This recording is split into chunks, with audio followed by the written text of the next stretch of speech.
Like Chip and Joanna. I never watched that. Oh, okay. Listen, I in another life wish I could be like every other, suburban woman. Like I want to be Joanna Gaines.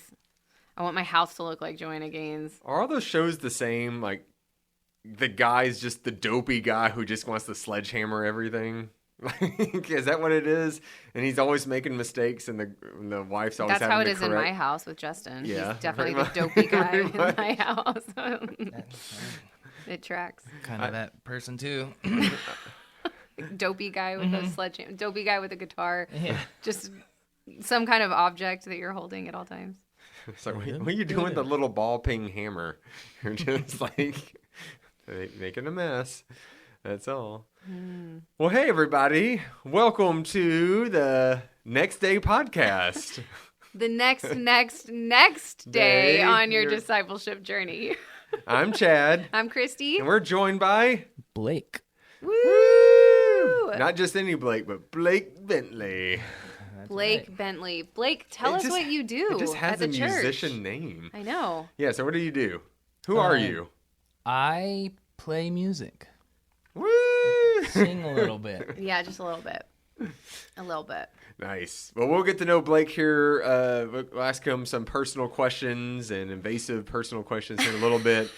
But in case you're wondering, this episode's coming out a little bit late because it was President's Day, and I think for the first time in a while, our office was closed. I know usually the school districts around here will close, but usually we stay in business. But I think we decided to close. We've had a lot of Mondays this year that have been and it gets off. complicated trying to record the next day when you can't meet on the next day. And so, but then we were like, oh, what if we met the next day after Ash Wednesday, which was yesterday. So this is the next day of Ash Wednesday, and we'll be talking more about some of the Ash Wednesday services. It's the next day on your Lenten journey. Ooh. And there's some special things happening here in the season of Lent.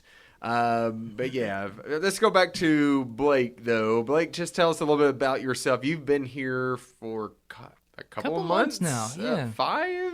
Something like 5 months. I know you've been here for 5 months. You've been in your role for 5 months? Something like that. And you were just October. You were maybe? just the worship leader at the Element for a bit, but now your role is AV director or something. Yeah. And still the worship leader. Yeah. Problem solver. He's Wears Mr. multiple Yeah, hats. problem solver, Yeah. Mr. Fix It on Mr. everything. So it's the least stressful job in the church.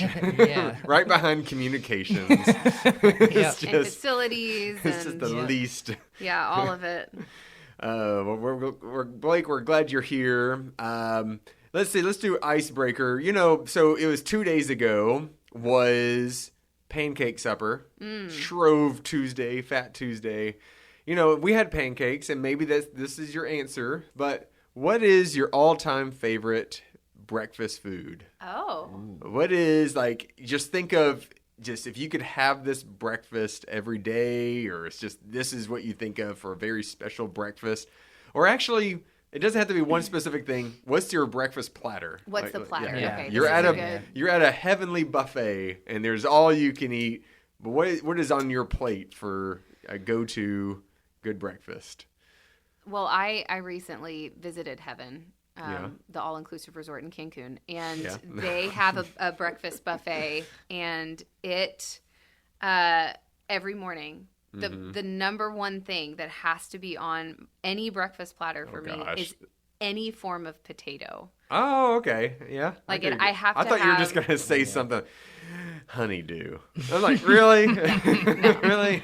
I really do not have a lot of fruit in my breakfast. It's I'm very carb, starch heavy in my breakfast. Wow.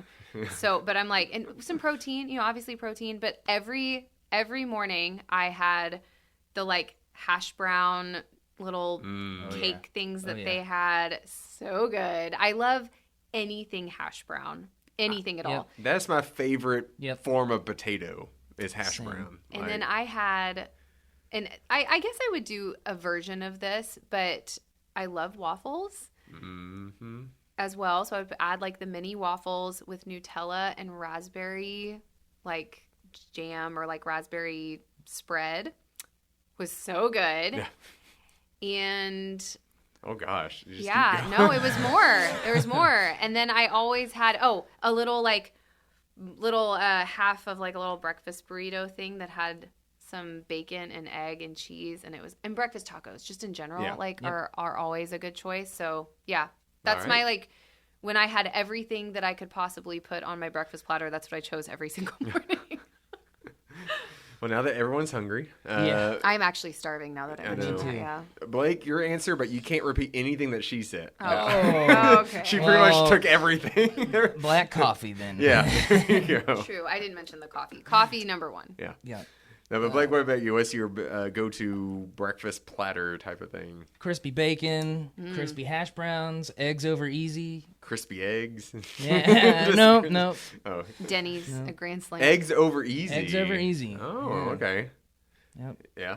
That it? And black coffee. Oh, wow.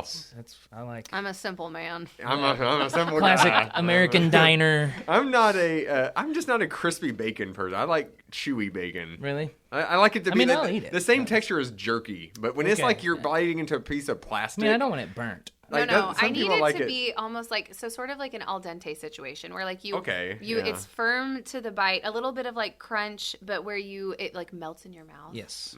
Yeah. It's been sitting in its own fat. Oh God. me too. All right, mine is a bowl of Cheerios. All right, so let's get to talking about Ash. That's it. No, okay. You are dust. I am. Okay. Cheerio dust. We have plenty of time to talk about butt dust, and so, oh, mine would be. It's got to have biscuits and gravy. Ooh, that has to be somewhere on there. Biscuits and gravy.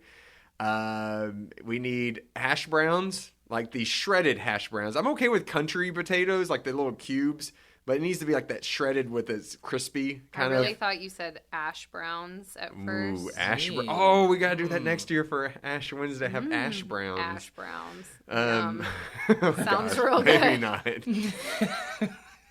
So that I would say a fried egg would be really good. And chocolate milk. Ooh, yeah. And maybe that's it. Yeah. So chocolate milk. Yeah. Over coffee? Yeah. For some reason, what grade are you in? I can drink coffee with the meal, but I like coffee just on its own, not with the meal. But yeah, and then also a good glazed chocolate ice donut. There, I'll just end it with that. Oh. That'll be like my breakfast dessert. All right. So now that everybody is hungry, and now that which by the way, we all gave up all those things for Lent, so we are not eating any. No. Yeah. No black coffee. Wait a minute. Nope. No. So, but yeah, so this is the next day after Ash Wednesday, and so we are now in the Lenten season, and Lent are the days that lead up to Easter. You may hear it's the 40 days that lead up to Easter, but just so you know, those 40 days are the weekdays, because Sundays are mini Easters. Have you ever heard that phrase? Oh, yeah. Mini, like... Let those be just big celebrations. So yes, feast. Yes, like don't fast on those days. Yeah, whatever celebrate. You fasted from. Yeah, you can revisit. Let those days be celebrations. But if you want to give something up, or maybe you're taking on something, you could do that. I used to even give up Sundays for that too. So whichever works. But we did want to talk about the Ash Wednesday services we got to experience yesterday. And then also talk maybe a little bit about Lent to help y'all on this journey, and maybe to give you some new ways of thinking. If you're like, oh, I'm already 2 days into this and I didn't do anything, it's okay. Just maybe you could start doing something, whatever that is. So I was at the West Campus and I got to hear Carl preach, and I got to be part of the service. But y'all were here over at the Kingsland service. after both campuses had fish fries, which I was so happy with. Yep. It's so good. It was very good. Fish fry. The fish was really good. Yeah. The grits. Oh, the grits that were here. I know. We have some left over. I've heard. Oh, yeah, there are some. Oh, it's so good. And I just wanted to say, anytime Lent comes around, Oh. it's the most wonderful time of the year. Because guess what I had for lunch yesterday? A fish sandwich. I had a fish Was Sammy. it Arby's? At Arby's. Oh. It is the best. It is the best. And I remember I was talking to our good listener, Faye, and even she was like saying how she's looking forward to these fish sandwiches. But the Arby's closest to her, I think, shut down or something. Oh, no. But she just needs to come over to Kingsland and come get the one over here. But anyways, Arby's, that's one of our sponsors. When you want a good fish sandwich, go to Arby's. But it's so great. We got a fish fry, but then we had the services. So what can y'all tell us about the services, whether it is in the morning? We had the prayer stations. We had a person. So the prayer stations over here at Kingsland started around 6:30 before the sun came up, right? And we had a lady come in, and she comes every year for Ashes, and she's not a part of our church. And this year she had car trouble, so she Ubered here to the church, came into the prayer stations, got her Ashes, and then she went and got an Uber to go to work. Like that shows like how much so much dedication. Yeah, that shows how much it means to her. So all right, so what would y'all want to talk about from yesterday, from the services or anything like that? Well, I think the prayer stations were, I think they were wonderful yet again. I think it's a really cool thing for me to see parents with their kids. Yes. Yeah. It's so take them great. Through. Yeah. Because it's something a little interactive, and it was just like, it's sweet. I was watching a mom that I know well, and her 3 daughters go through the prayer stations, and just like the way that I was watching her model everything for her girls, and watching her girls watch her do these interactive things, in prayer and in worship, and like having, being able to like have a spiritual moment herself, and her girls like watching her model that and then doing it themselves. Mm-hmm. And it was just like such a blessing to see that. It reminded me so much of like Susanna Wesley, thinking about John Wesley, with... Can you imagine her coming in here with her 18 kids and she's like... Yeah, 19. 19 kids. But like the one of the things I love learning about Susanna Wesley, I mean, she had to be just like the strongest woman ever. Which is John Wesley's mother. Mom. Yeah, John Wesley, co-founder of the Methodist movement. Okay. Yeah. But she was known for like during the day putting like a blanket over her head in a chair. She would just sit in a chair, and there was like this sheet that she like put over her, so she would pray. She would just like pray under this. That's her only time alone. And it was like her only alone time. Yes, that's her only privacy. I feel like her kids. I mean, it's just funny hearing. It's a funny like visual, because any mom or parent really that's home with their kids totally understands this, right? Like just this, like, oh my gosh, when you have to go to the bathroom for solitude. When mom or dad has, even then they're like, and I'm looking under the door. Hey, yeah, a hand coming. It's like a paw coming under the door. But like, yeah, you have that like that moment. You need that moment of solitude. But I just wonder, like, from what her kids saw, like they saw their parent dedicated to their faith so much that they carved it out, and it wasn't like they were going away and doing this like in secret. It's like they were, she was living out her faith. She was praying she didn't have any like privacy, but it's like, I'm going to stop and I'm going to do this. So it was just cool. Like I was thinking about that as she led her kids around, and they watched her interact with these prayer stations. And some of these stations had to do with fire. So it's fun seeing these little kids light paper on fire. And it's like, Yeah. So that was fun. Yeah, and we had another person come, and she said she was a member at a different church, and she's done, but their church, I guess, doesn't do Ashes, and she's done, like, drive-through Ashes, which we've done before, but she said she loved the prayer stations because she was like, I actually had time to really think about this, really think about what this means. So, so I'm really glad that we were able to everything about the stations are all about slowing down and, like, just not like racing through them. And it's funny because some people will come in. We've always done, in the past, drive through ashes. And we sort of like killed that over the last couple of years because we were like, you know what? No, like I want people to have to like work for this a little bit, and we will. We're not going to, if somebody comes in and says like, hey, I don't have time, we're not going to be like, well, no, you can't. Yeah, because someone did come in. I was like, okay, we have pressures. I just need the ashes. I was like, okay. Okay, yeah. They were late for work. Like, I got to go. I gotta go. And she's like, I'm going to come back for worship tonight. Bye. Yeah, and like, so we'll do that. Like, we will 100% do that. Yeah. But there is just something about like, having that time to just slow down and like understand the gravity of the season we're walking into. Yeah. And if we just keep going on in like our distracted lives, then like the season will mean nothing. Like it could mean nothing. It could just be just be a Wednesday. Mm-hmm. But like if we're actually going to take time to, be intentional about it, then it takes slowing down. It takes being attuned to like, what is God speaking to me right now? What am I clinging to? What do I realize, in these moments is actually just dust, what is but dust? Which okay. Apparently some people remember that from last year because you are but dust. Anyways. Gosh, no one can unhear that. I know. Blake, do you have any takeaway? You were a part of the worship service over here at the Kingsland campus, right? I was. So any takeaways from, I don't know, something that Preston said or from just seeing the ashes and, yeah. It was a beautiful service. It was my first Ash Wednesday in a while, so. Oh, wow.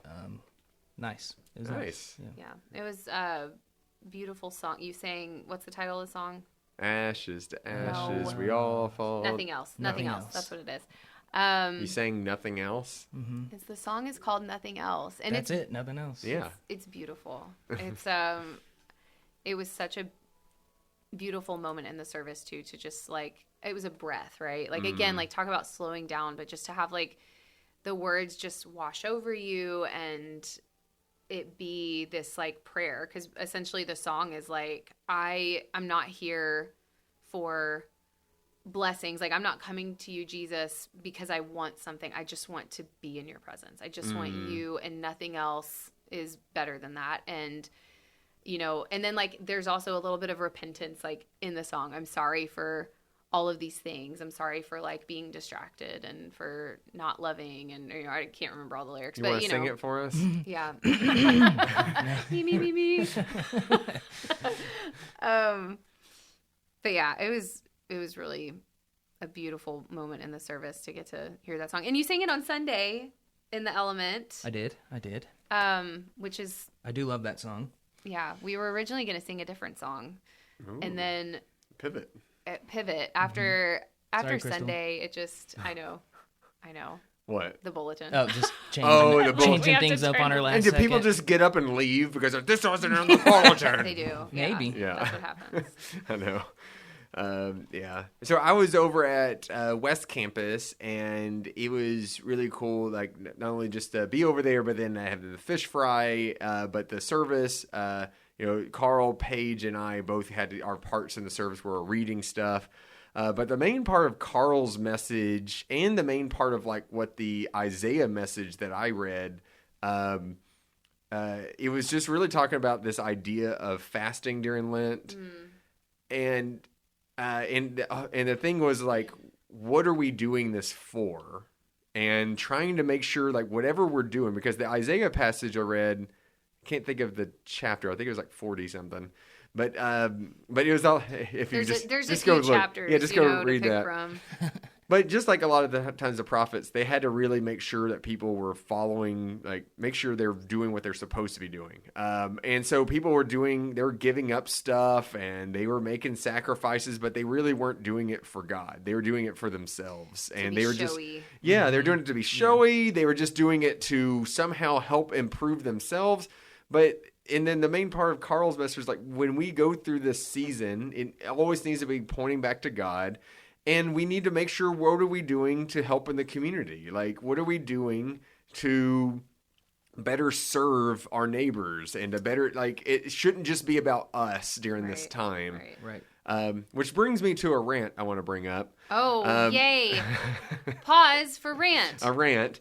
And it fits very much with what Carl was saying. But so I've listening to radio this morning, and they were talking about we're in the season of Lent. This is not a Christian station. And just asking people who have given up stuff. And then some of the things they were saying were just like, you don't have to be Catholic to do it, but it doesn't even have to be a Christian thing to do something during Lent. And I'm like, that's what it is. like that's what it is though. Like that's almost the same as someone saying like Christmas, it's all about presents and Santa Claus. Right. There's something else there too, yo. Like there's something else. It's not about presents and Santa Claus. Some people would think it is, and so, but then they were going on to talk about how, this is pretty much just a do-over on your New Year's resolution. I was like, no, that's not what it is, y'all. And just the way, they were misinterpreting it all. It really got me like, oh my gosh, this is really upsetting me because you're missing the point. Too bad you can't call in. I did email. Did you? I don't know if it did anything, but I did email. But I do think some people have that idea of maybe that's what Lent is. It's just a fun challenge of, what can I deprive myself of for 40 days? How long can I go without this? Yeah. Because, some people are, this dry January. So it seems like some people jump on that trend. And then there's other things like that. But Lent is not that, though. It needs to always be pointing you back to God somehow. And if you give up coffee, if you give up sodas. Oh, my gosh. God forbid we give up coffee. Hey, you might need to. I don't know. At this point. But in whatever, and maybe someone listening to this is like, well, I gave up chocolate, or I gave up something. Like that's okay. But think about, what is that doing to point you back to God? Is it the money you're saving? Can you save up that money that if you get soda every single day? And what is that, like $2 or something? Like back in my day, I know. 5 cents. But save up that money and then give that to a charity. Give that to someone. Right. I mean, so find a way to make sure it's helping out your neighbors. And yes, it's okay if it improves you. If this helps your caffeine addiction. Well, I mean, it is again like it's sort of it's the improvement in us is only a byproduct of our spiritual health. Of what God is doing through us. It's not. That's not what it's about. It's not like, hey, I just want to be a good person. It's like, yeah, but like, being a good person is a byproduct of following Jesus, or it should be, right. So yeah, I think like with spiritual practices, which Lent is all about the spiritual practice, right? With spiritual practices, they say start with subtraction instead of addition. People will try to like pile things on. And so I always try to fall back to like, if you're like, okay, I'm not going to eat out, I'm not going to like go to restaurants or whatever for the whole season of Lent. For me, that would be more like addition, because yes, I'm subtracting something from my life, but having to cook meals. But I'm having to prep. Now, if that's part of like, if we consider like ordering our life, like if ordering my life in such a way that like, okay, well, if I am the one prepping the meals and I am the one who is like getting my hands dirty in all of this, then like I will be more attuned to have gratitude for all of the food that I'm eating, and to not just throw something away, and okay, how can I maybe make a meal as I'm prepping every week for someone else in my life that I know is going through a hard time, that like I can do that. So like you can make that work. Right. But, that is going to be more of like an addition. Yeah. Rather than a subtraction. So then when you're thinking about adding something on, you've got to subtract something else. So you have to order your life in that kind of way. And that's the thing. Like when you take on something, it's like you're giving up time for something else. Right. So if you want to take on a daily time of prayer, well, you're going to have to give up some time to set aside to do that. So yeah, and that's what I would always recommend someone take on something. Maybe it's the This Day podcast. A little shout out to, because we're our special Lenten episodes all through the season of Lent. So maybe you're already listening to that. Written by our church members. amazing. You'll hear Christy at some point. Yeah, no, there's You can skip that episode. Yeah, skip it. And so that's been a really cool thing. I will promote that. The devotional on the podcast is very cool because it's encouraging for me to read what God is speaking and doing to other people. And yeah, it's been great. It's awesome. Yeah. I mean, as like I will say it like from a pastoral lens, like it's that like proud parent kind of thing, like, oh my gosh, like look what you're learning so much. You know? Oh, there she goes. Anywho, it is great to be able to read, and if you're listening to the podcast, you get to hear, and I do my best impressions of all the people reading. Sorry, Chad. So when we do Christie's, it's going to be, hello, I am Christy, and here's my devotional. That's spot on. Or, hello. No, you're going to have to cough a whole lot. Hello, Christy. I really just like...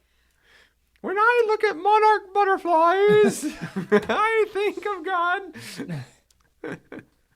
Anyways. It's very accurate. I know. Anyways, I just wanted to share that. Like, so Ash Wednesdays, it was always special. And I love it when little kids come up. And especially when little kids, like, some of them will put out their hand, put the ashes in my hand. But some are like, no, put it on my forehead. And they like look at me defiantly. I'm like, okay. You know, so. Like, I'm not afraid of this. Yeah. It's a very, like, sobering day in our liturgical year. Because, like, you know, as people are approaching to receive the ashes, and you're telling, like, honestly, what we're saying to everybody is not like we can make it sound more encouraging, but like the traditional words are just like, you are dust, and to dust you will return. You are. Go now. But dust. You are but dust. But it's always like, yeah, it's nothing that's like super encouraging, or like repent and believe the gospel, which like there is encouragement in there because it's like the gospel is hope, obviously. You know, it's not like it's without hope. But, like, we're just basically saying to everybody, like, you are not going to live forever. And, like, you will be reduced to dust. Without Jesus, you know, in your life. Without what Jesus has done for us, like, everything else is meaningless, and this right? limited time we have, like, what are we doing, right? Like bring the kingdom of God? This is our time to do this. Is to bring the kingdom of God here. But it's a sobering time because, like, as people approach, and I'm saying these words over and over, and you know, making the sign of the cross with ash on every person's forehead or hand, or just giving them a blessing.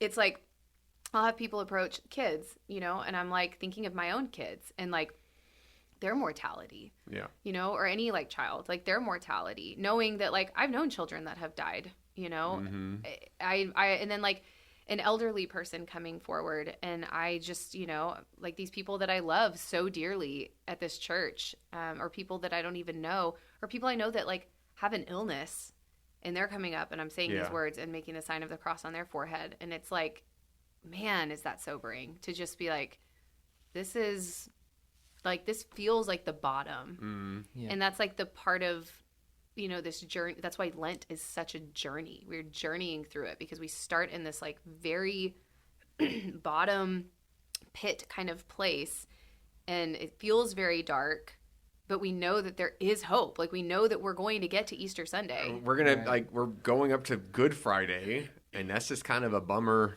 I love the service and all that, but man, like, you just kind of feel bad. And then, but you know, Easter is coming. You know, Easter is coming. And so there's hope there. So whatever y'all are doing for Lent, we hope that y'all are able to do something. If you're in the Katy area and you're able to come to St. Peter's, come join some of our Lenten Bible studies. Come to worship, maybe volunteer somewhere. There's plenty of places to do that. Find someone to do something with, right? But whatever it is, we hope it's pointing you back to God, and it's helping to prepare our hearts as we get ready for Holy Week, and then ultimately to Easter, our biggest holiday as Christians. In the spring, really. Yeah, spring, yeah. Well, let's see. Our ministry shout out is going to be, I mean, just all things Lent happening. But, we're just going to have to throw out there that CWOW is this Sunday. You're going to hear us. We're going to do a next day talking about it. So you hear a lot more about it the next day after CWOW. But CWOW is this Sunday. That's where we're going to be going out from this, going out to different places and serving. Sometimes some projects are on church campus. But others were going out, maybe even going to a garden. What's it called? Shamba Ya'amani. Shamba Ya'amani, yeah. I'm so excited. Yeah, so do community garden and doing things like that. So, but yeah, so we hope y'all can, if you're happen to join us, there's still time to sign up for projects. So come on. And Blake, I think you're going to go out to West Campus and get to visit them. That's right. Yep. Yeah, so I'm going to be going out to Brookwood Community and doing worship out there. So yeah, so really cool stuff happening. All right, well, thank y'all for joining us on this next day. Or the next day after Ash Wednesday. But yeah, just remember, everyone, you are but dust, and to dust you will return. Amen. Yep, amen. Bye, everybody. Bye. See you next time.